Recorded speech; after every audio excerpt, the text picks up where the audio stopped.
Primera de Juan, capítulo 2, el verso 15.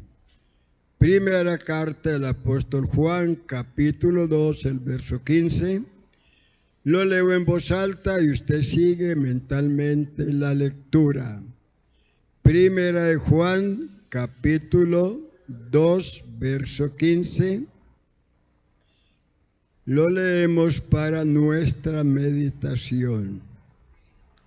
¿Lo ubicaron? Dice: no améis al mundo ni las cosas que están en el mundo. Si alguno ama al mundo, el amor del Padre no está en él. Porque todo lo que hay en el mundo, los deseos de la carne, los deseos de los ojos y la vanagloria de la vida, no proviene del Padre, sino del mundo.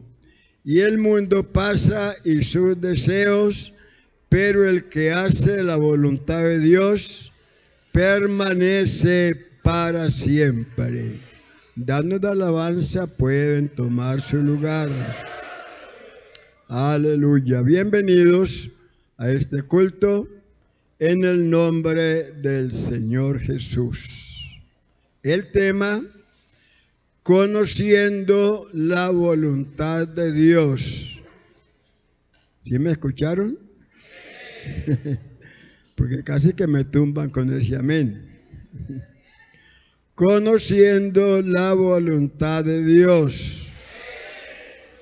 En primer lugar, miremos quién escribió esta escritura. Usted sabe que la escribió el apóstol Juan, el apóstol del amor. Amén. Fue el apóstol del amor el que conoció a Cristo en sus tres cuerpos: cuerpo de carne, cuerpo de resurrección y cuerpo de gloria. El que recostó su cabeza junto al pecho de Cristo y le preguntó: Señor, ¿quién es el que te va a entregar? Lo que Juan escribió es algo muy, pero muy grande. De los cuatro evangelistas, el que se remonta como el águila fue el apóstol Juan para hablarnos acerca de: en el principio era el Verbo, y el Verbo era con Dios, y el Verbo era Dios. Juan, el apóstol del amor, dicen los que conocieron su historia que cuando tenía 95 años subía a la plataforma para predicar la palabra de Dios, y el tema principal era el amor. Alguien dice que se puso en pie estando Juan predicando y le dice: oiga Juan, es que en la Biblia no hay otro tema sino solo amor. Juan le responde: ¿ya os amáis los unos a los otros? En otras palabras, Juan les quiso decir: ustedes todavía no se aman los unos a los otros, por eso yo no les puedo cambiar el menú, porque todavía no se aman los unos a los otros. Por eso se llama el apóstol del amor. Y él es el que dice: no améis al mundo, ni las cosas que están en el mundo. Si alguno ama al mundo, ¿qué sucede? El amor del Padre no está en él. Y luego dice: porque todo, oiga, todo lo que hay en el mundo. ¿A qué se refiere ese todo? Cuando dice todo lo que hay en el mundo, ¿a qué se está refiriendo Juan? A todo lo que es pecado. Todo lo que es pecado. Es decir, el gran resumen del pecado está en la porción leída. Todo lo que hay en el mundo, todo el pecado que existe en este mundo, se encuentra resumido en el pasaje que hemos leído. Así que si usted quiere saber el gran resumen del pecado, solamente lea 1 de Juan capítulo 2, el verso 15. Si quiere saber el gran resumen de la fe, leas Hebreos capítulo 11, que allí está el gran resumen de la fe. Y si quiere saber el resumen de las sin huesos, leas Santiago capítulo 3, que allí está el gran resumen de las sin huesos, o sea, de la lengua, ¿sí o no? Bien, entonces Juan nos dice que todo lo que hay en el mundo, todo el pecado, no hay más, todo el pecado que hay en el mundo se resume en tres cosas: el deseo de la carne, el deseo de los ojos y la vanagloria de la vida. ¿Sabe por qué el mundo está como está? ¿Sabe por qué hay tanto pecado, tanta maldad, tanta violencia, tanta sangre derramada, tantos niños huérfanos, tantas mujeres viudas y algo más? Porque Adán y Eva, Adán y Eva estuvieron de acuerdo con los deseos de la carne, de los ojos y la vanagloria de la vida. Léase primer libro de la Biblia, capítulo 3, verso 6. Allí encuentra esas tres cosas. Y vio la mujer, ¿qué fue lo que vio?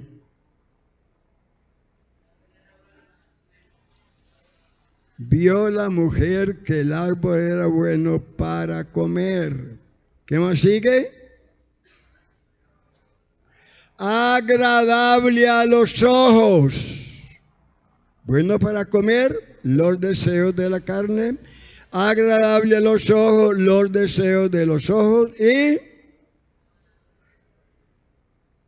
árbol bueno para alcanzar sabiduría, la vanagloria de la vida. Y el enemigo se equivocó. Él pensó que así como había hecho caer a Adán y a Eva con esos tres, con ese resumen del pecado, también lo podía hacer con el segundo Adán. Pero estaba muy equivocado, porque al segundo Adán también le presentó lo mismo. Léase bien el capítulo 4 de San Mateo, que allí encuentra las tres cosas: deseo de la carne, deseos de los ojos y la vanagloria de la vida. Bendito el nombre de Jesús. Entonces Juan nos dice que el mundo pasa y sus deseos, que el mundo pasa y todo el pecado que hay en el mundo. Pero a pesar de que el mundo pasa y todo el pecado pasa, hay algo que no pasa. Hay algo que permanece. Hay algo que es eterno. ¿Y qué es? El que hace la voluntad de Dios es un candidato de la eternidad. Ese no pasa. El cielo y la tierra pasarán, mas mis palabras no pasarán, ni el que hace la voluntad de Dios pasará, permanece para siempre. ¿Usted quiere permanecer para siempre? ¿Qué es lo que tiene que hacer? La voluntad de nuestro Dios. Pero para hacer la voluntad de Dios, tenemos que conocerla. Tenemos que saber cuál es la voluntad de nuestro Dios, porque nosotros no podemos hacer algo que nosotros no conocemos. Tenemos que conocer la voluntad de Dios para poder hacerla. Mire lo que dice Hechos 22, verso 14. Allá hay tres cosas, oiga, tres cosas para las cuales Dios, en primer lugar, escogió al apóstol Pablo, y creo que también nos escogió a nosotros para lo mismo. Dice, y él dijo, el Dios de nuestros padres te ha escogido para que conozcas su voluntad y veas al justo y oiga la voz de su boca. Tres cosas. Para tres cosas escogió Dios al apóstol Pablo según esta escritura. Primero, ¿para qué lo escogió? Para que conozca la voluntad de Dios. Segundo, para que veas al justo. Tercero, para que oigas la voz de su boca. Oiga, no de la boca de Pedro, ni de Juan, ni de Jacobo, sino de su boca. Usted sabe a dónde se fue el apóstol Pablo cuando el Señor se le apareció en el camino, cuando él se convirtió, cuando se bautizó y cuando recibió el Espíritu Santo. ¿Sabe a dónde se fue? ¿Sí? ¿O no sabe? Se fue a los montes de Arabia. Oiga, a los montes de Arabia, donde estuvo por 3 años y algo más, recibiendo el mensaje de la gracia de la boca del mismo Jesús. O sea que los apóstoles del Cordero, ellos recibieron el mensaje de la boca de Cristo. Y el apóstol Pablo, aunque no fue apóstol del Cordero, también recibió el mensaje de la boca del mismo Cristo. Y hay algo más. Los apóstoles recibieron ese mensaje al principio estando bajo la ley. Después estando bajo la gracia, pero Pablo lo recibió directamente en la dispensación de la gracia, recibió el mensaje de la gracia. Por eso fue que Pablo entendió de una manera tan clara, tan nítida, lo que fue la gracia de Dios. La entendió de tal manera que un día pudo reprender al apóstol Pedro cuando estaba por allí disimulando que era hebreo cuando estaba con los hebreos, que era gentil cuando estaba con los gentiles, y Pablo lo tuvo que reprender. Así que él entendió muy bien el mensaje de la gracia. No necesitó que Dios hiciera lo que tuvo que hacer con Pedro. ¿Qué tuvo que hacer? Bajarle un lienzo, mostrarle todos los animales, y aún ni así pudo entender lo que era el mensaje de la gracia. ¿Sabe cuándo entendió el apóstol Pedro el mensaje de la gracia? Le doy un premio. Si me dice cuándo lo entendió. No, pero no solo él. Cuando llegó a la casa de Cornelio, dijo, ahora entiendo Antes no lo había entendido, pero cuando llegó allí, porque directamente el Señor lo llevó, entendió que Dios no hace acepción de personas. A su nombre sea la gloria. A su nombre sea la gloria. Entonces Dios primero lo escogió para que oyera la voz de su boca. Hermano, y nosotros nos convertimos un día porque oímos la voz de su boca. No fue de otra boca, fue de la misma boca del Señor Jesús. Y lo escogió para que viera al justo. Y hermano, él lo vio muy bien. Recuerde que Pablo lo vio después de su resurrección. Lo vio en ese cuerpo de gloria y lo vio allí en el primer libro, en el último libro de Apocalipsis, capítulo 1. Si usted quiere saber cómo es Jesús, léalo en el capítulo 1 de Juan. Que así como Juan lo vio en el capítulo 1, así es él. Y así va a regresar por su iglesia. Así como lo has visto ir, así le veréis venir. Y nosotros tenemos también esa esperanza bienaventurada. ¿Sabe qué dice Juan? Muy amados, ahora somos hijos de Dios. Hermano, eso es lo más grande aquí. No hay cosa más grande que ser hijo de Dios. A algunos les da vergüenza decir que son hijos de Dios. Y ya pues ahora se carga la Biblia en el celular. La otra vez se cargaba envuelta en papel periódico, en una mochila para que no le preguntaran, ¿usted es evangélico? Pues sí.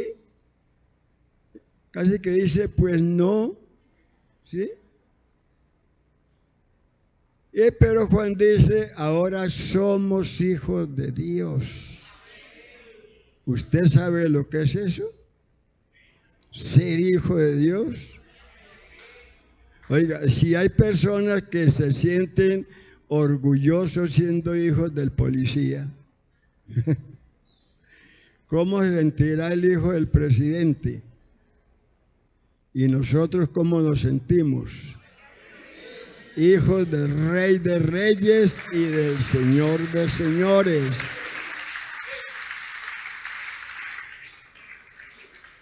Aleluya. Pero Juan dice, eso no es todo. Eso es una prueba, nada más. Como dice el texto, mirad y probad que es bueno Jehová. Dichoso el hombre que confía en él. Hay gente que dice, a mí no me hable de ese evangelio que no me gusta.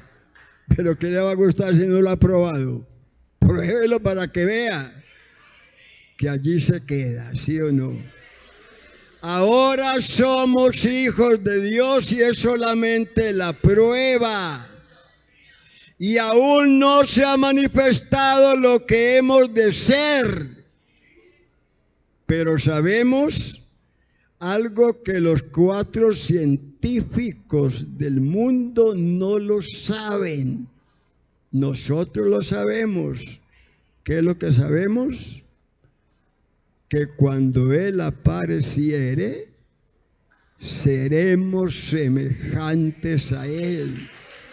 Porque le veremos tal como Él es. A su nombre sea la gloria. Sea bendito el nombre del Señor Jesús. Así que, hermanos, nos escogió también para 3 cosas. Primero, para que conozcamos la voluntad de Dios. Oiga, para que conozcamos la voluntad de Dios. Y uno de los beneficios de la salvación es conocer la voluntad de Dios. Y de hecho, Dios quiere que seamos llenos del conocimiento de su voluntad. Colosenses 1, verso 9. Por lo cual también nosotros desde el día que lo oímos, no cesamos de orar por vosotros y de pedir que seáis llenos de todo el conocimiento de su voluntad en toda sabiduría, inteligencia espiritual. Que seáis llenos, oiga, de todo el conocimiento, no de una parte, no de un conocimiento parcial, sino total. Y ese conocimiento no es privilegio de unos cuantos, como alguna doctrina enseña.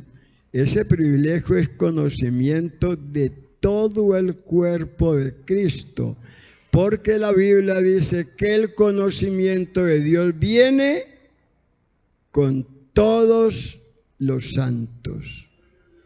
No con unos cuantos nada más, así no sea bachiller ni profesional, así no haya conocido las puertas de una escuela, tiene el mismo conocimiento porque tenemos el mismo Dios, que es la cabeza del cuerpo, la cual es su iglesia. Y debemos de entender que la voluntad de Dios no es como una enciclopedia que consultamos ocasionalmente, sino algo que controla completamente nuestra vida. La voluntad de Dios controla completamente nuestras vidas. Por eso cuando nosotros vamos a hacer algo, tenemos un proyecto, la pregunta no ¿es correcto o incorrecto lo que pienso hacer? ¿Esto es malo o es bueno? Esa no sería la pregunta. La pregunta sería, ¿esto es la voluntad de Dios para mí? Oiga, la voluntad de Dios para mí. Porque Dios, oiga, Dios quiere lo mejor para nosotros. Aleluya, aleluya. Dios quiere que entendamos su voluntad. Efesios 5, 17. Por tanto, no seáis insensatos, sino entendidos de cuál sea la voluntad del Señor. Dios quiere que seamos entendidos de cuál sea la voluntad del Señor. No solo que sepamos cuál es su voluntad, sino que entendamos su voluntad. Porque una cosa es conocer su voluntad y otra cosa es entender su voluntad. Son dos cosas muy diferentes. Conocer y entender. Miremos el texto que dice esto. Salmo 103, verso 7. Mire lo que dice. Sus caminos notificó a Moisés y a los hijos de Israel sus obras. ¿Qué quiso decir?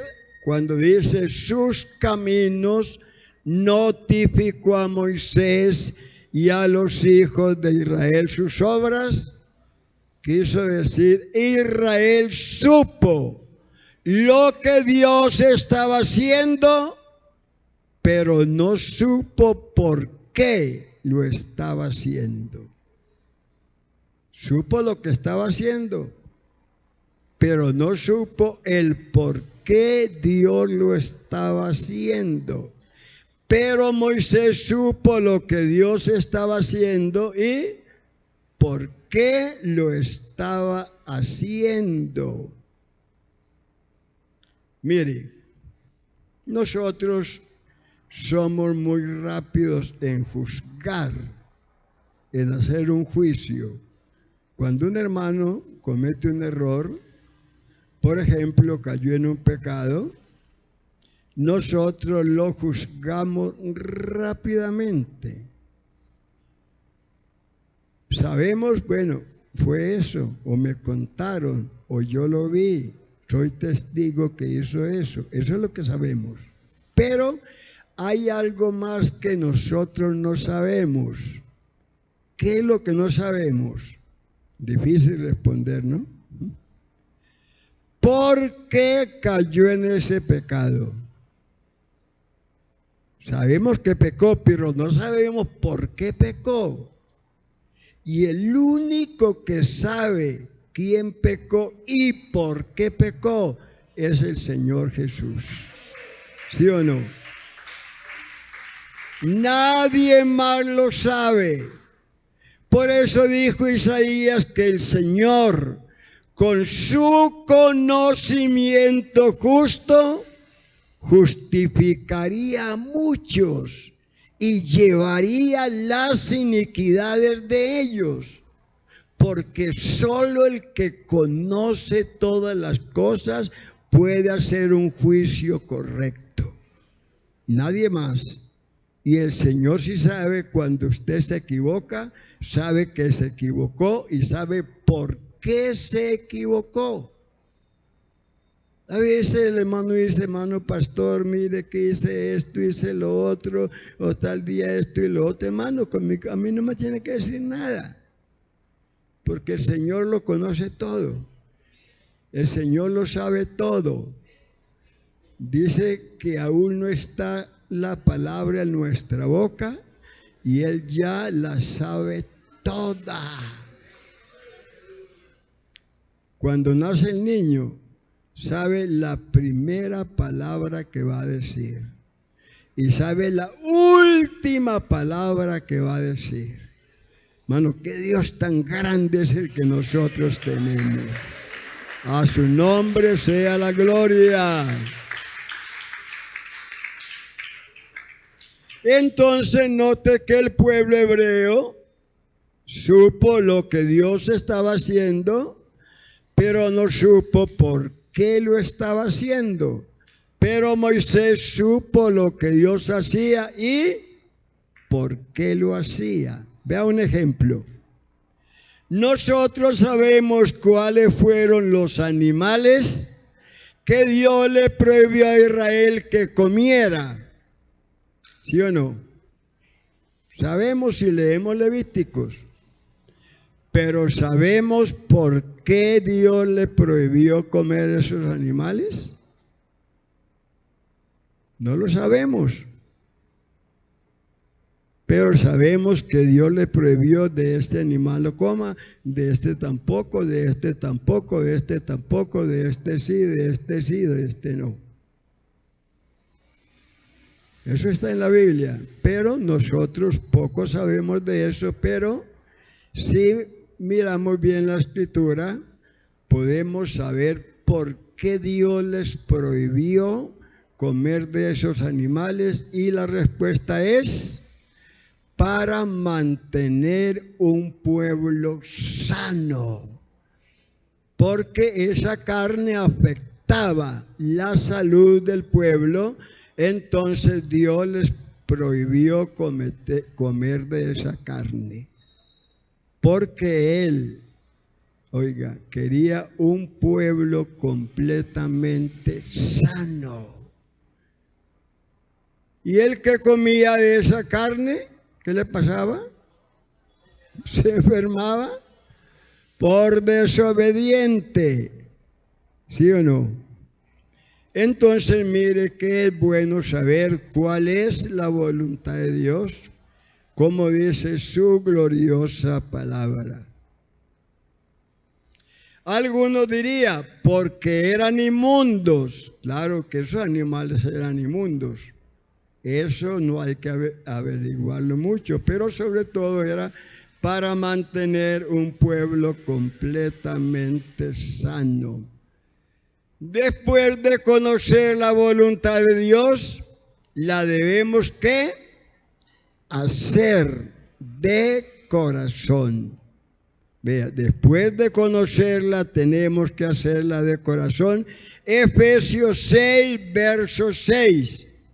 No sirviendo al ojo, como los que quieren agradar a los hombres, sino como siervos de Cristo, de corazón, haciendo la voluntad de Dios.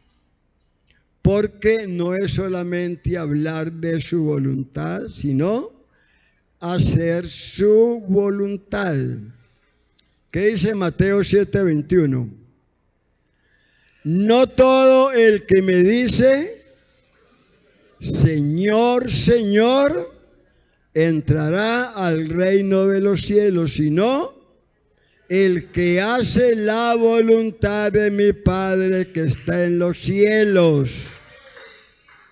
En aquel día muchos me dirán, Señor, Señor. ¿Y qué les dirá el Señor? Yo no los conozco. Fue que hicimos milagros en su nombre. Sacamos demonios en su nombre. Hay hermanos que son felices echando fuera demonios. Se alegran porque echaron fuera un demonio. Pero ¿qué dice el Señor? Eso no se alegren por eso. Se sienten gozosos porque echaron fuera un demonio. ¿No? Les voy a decir en qué se deben gozar. Gócense porque vuestros nombres están escritos en el libro de la vida. Ese sí es el motivo de gran gozo. Bien, entre más obedecemos a Dios, más podemos entender y seguir su voluntad. Descubrir la voluntad de Dios es semejante a aprender a nadar. Uno tiene que entrar al agua antes de que pueda nadar. Entre más obedecemos a Dios, más fácil es conocer su voluntad. ¿Cuál es la meta de Dios para nosotros? Es que estemos firmes, completos en todo lo que Dios quiere. Colosenses 4:12. También los saluda Epafras, quien es siervo de Jesucristo y uno más de ustedes. Él siempre ora y pide que se mantengan fuertes, que lleguen a ser maduros y que entiendan completamente lo que Dios quiere que hagan. Hay que entender lo que Dios quiere que nosotros hagamos. No es cosa tan sencilla, ¿sí o no? ¿Por qué? Porque existe la voluntad permisiva y existe la voluntad absoluta. Que hay una gran diferencia entre esas dos voluntades, la permisiva y la absoluta. Los hermanos siempre están preguntando, ¿qué tengo que hacer para hacer la voluntad de Dios? Yo quisiera saber si es la voluntad de Dios que yo haga esto, que haga lo otro, que viaje a tal parte o que no viaje, que compre este carro, que no lo compre, que compre esta casita o me compre aquella, que ponga este negocio o ponga aquel otro. ¿Cómo hago yo para saber? Siempre la pregunta. Y sabe que el apóstol tiene aquí una respuesta y es que presentéis vuestros miembros en sacrificio vivo. Segundo, vivir conforme al modelo del mundo, no vivir conforme al modelo del mundo, para que comprobéis cuál sea la buena voluntad de Dios, agradable y perfecta. Romanos 12, verso 1, verso y 2. Pero el creyente que ama al mundo nunca conocerá la buena voluntad de Dios, porque Dios le revela su voluntad al que quiere hacerla. Al que no quiere hacer su voluntad, Dios no se la revela. San Juan 7, verso 17. El que quiera. Note que los apóstoles le preguntan al Señor, le dice: oiga, Señor, ¿qué debo hacer para saber si lo que usted está predicando viene de arriba o fue que usted se lo inventó? ¿Cómo hago yo para saber eso? El Señor le dice: el que quiera hacer la voluntad de Dios conocerá si la doctrina es de Dios o si yo hablo por mi propia cuenta. Eso solo lo sabe, lo entiende el que quiere hacer la voluntad de Dios. La voluntad de Dios no es una cafetería espiritual donde el cristiano toma lo que quiere y rechaza lo que no quiere. No, señor. La voluntad de Dios es agradable y perfecta y es en su totalidad.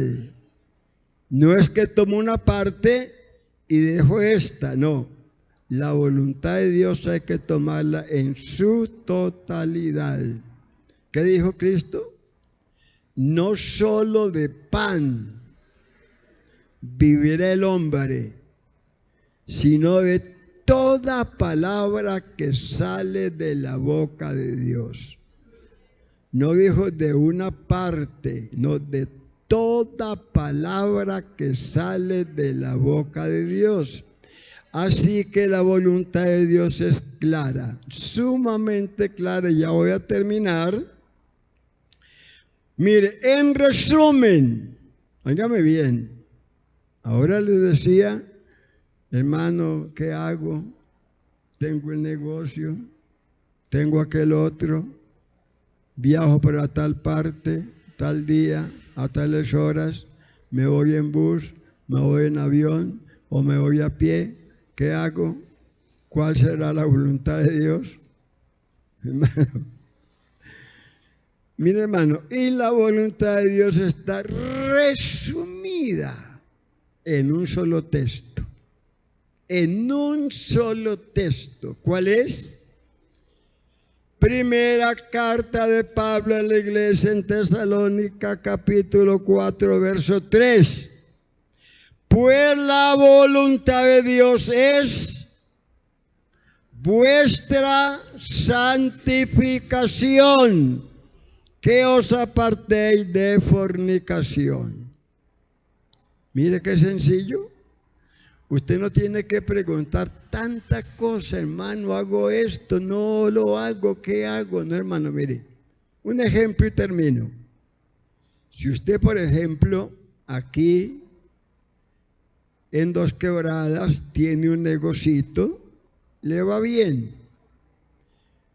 Usted puede servir a Dios, puede estar en casi todos los cultos, puede sacar tiempo, es dueño de su tiempo, otros no mandan su tiempo, pero en un pueblito cercano le ofrecen un negocio mejor, uy, mucho mejor, va a ganar harta plata.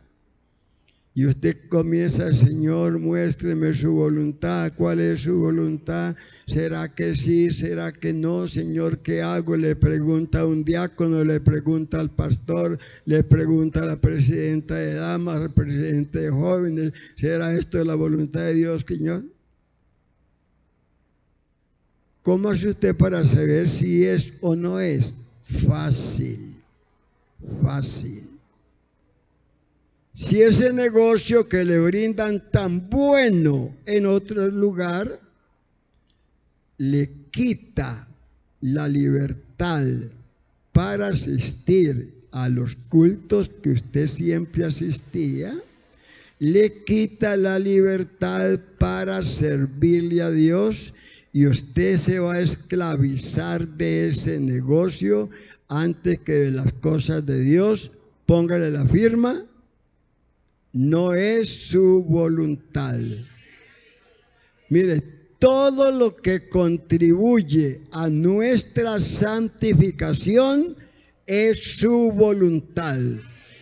Todo lo que no contribuye a nuestra santificación no es su voluntad.